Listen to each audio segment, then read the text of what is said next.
Well, I would like you, to give us your thoughts on why you think this crisis within the Labour Party, is persisting, and of course the decision by the NLC to take over the party. How legal is it?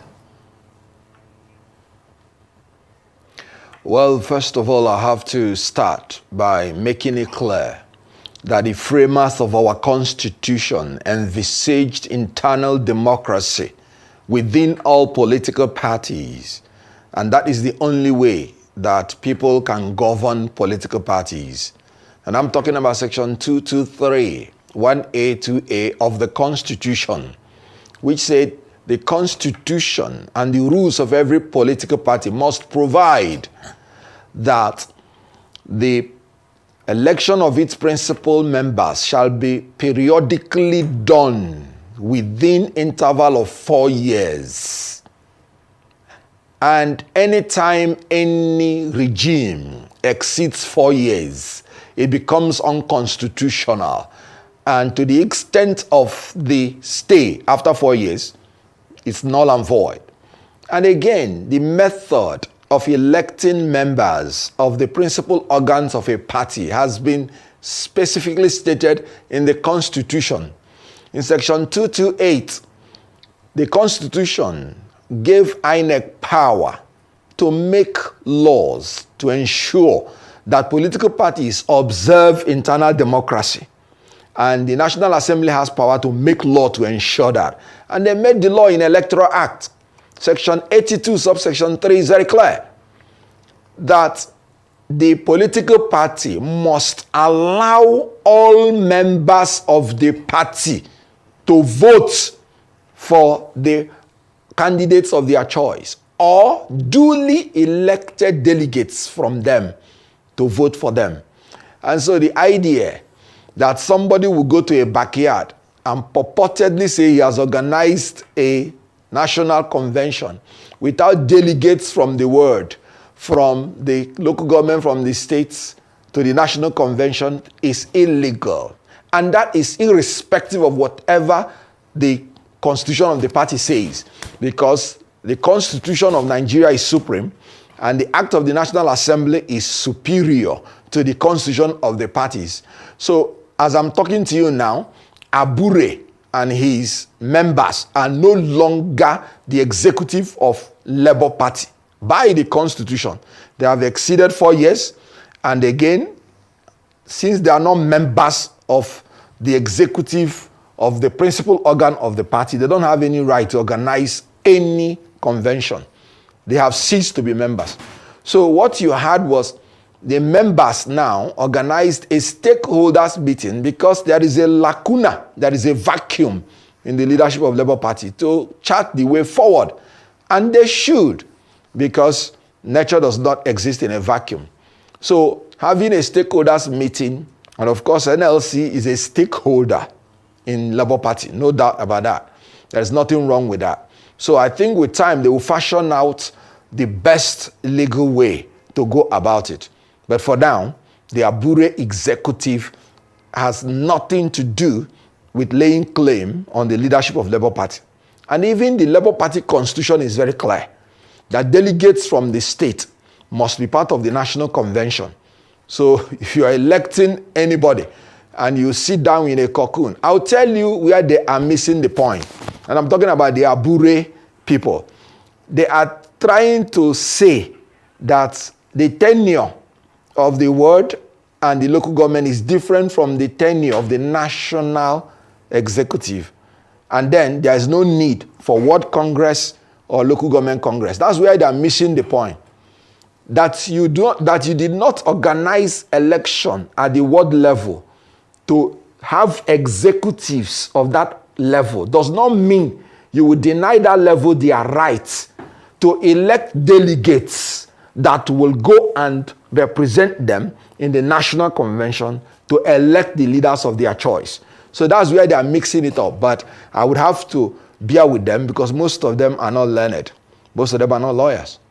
All right. Well, reports are saying that the national leadership of your party said they have proof that the national president of the NLC, Joe Ajero, and some others have entered into a pact with the APC in order to destabilize the Labour Party and to bolster Joe Ajaro's political ambitions ahead of 2027.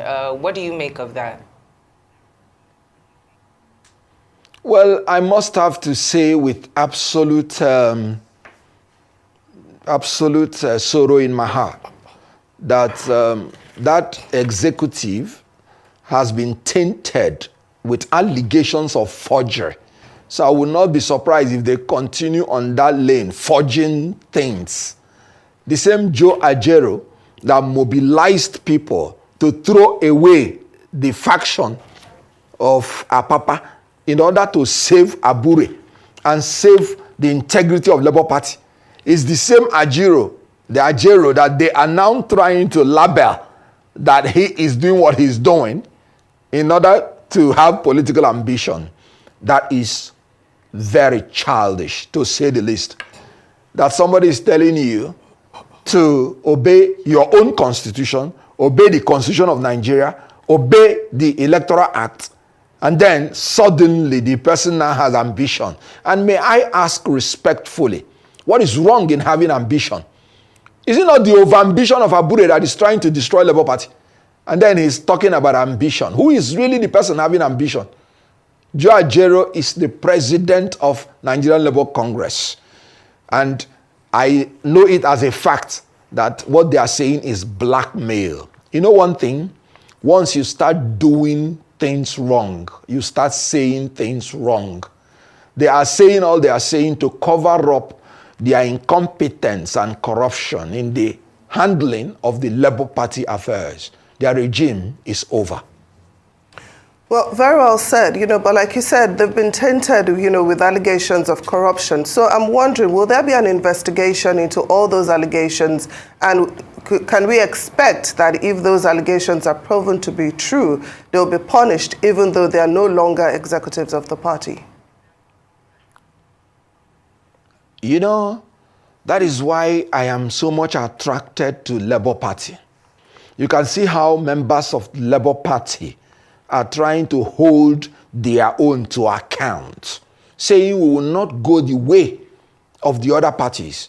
Do you know that there is no chairman or secretary of any other major political party that is governed by officers elected by National Convention, as I'm talking to you, whether APC or PDP?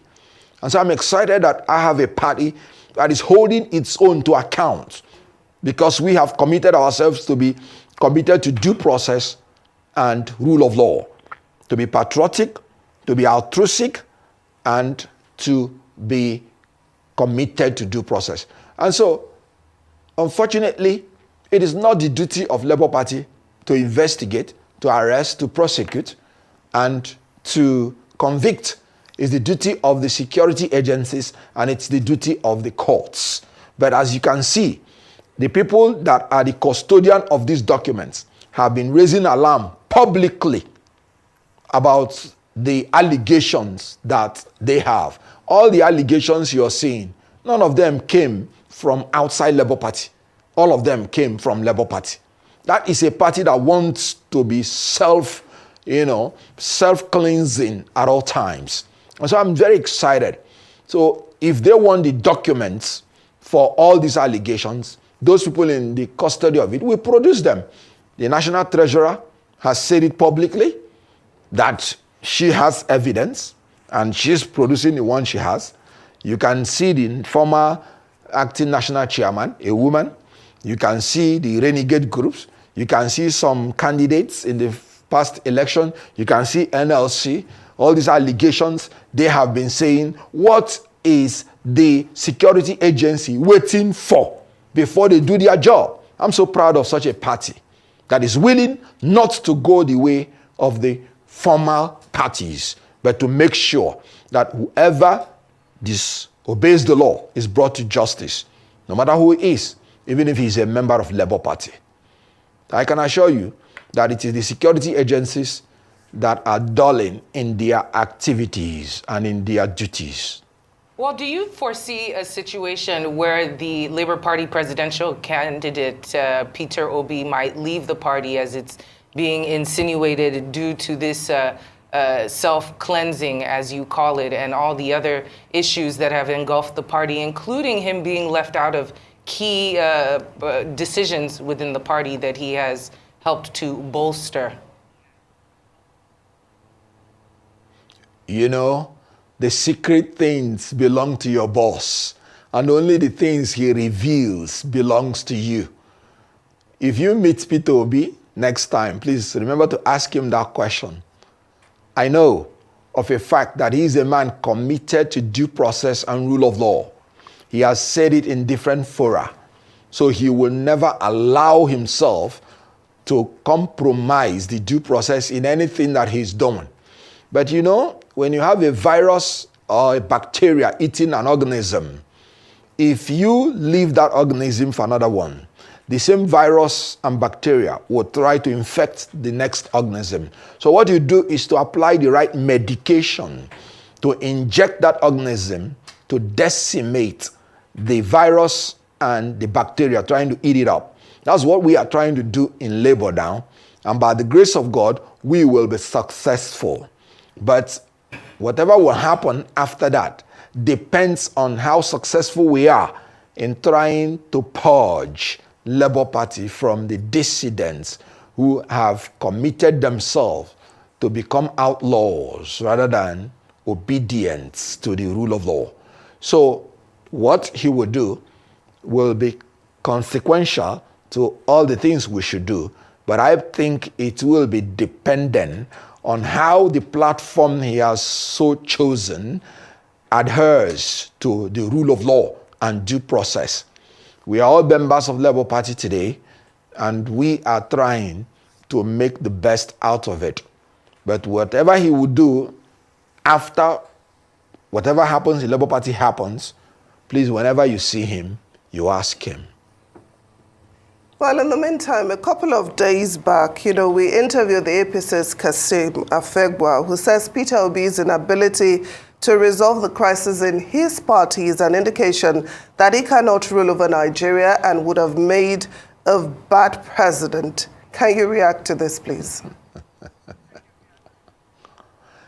I'm not used to answering questions from people whose only duty is trying to seek relevance by mentioning the name of P.O.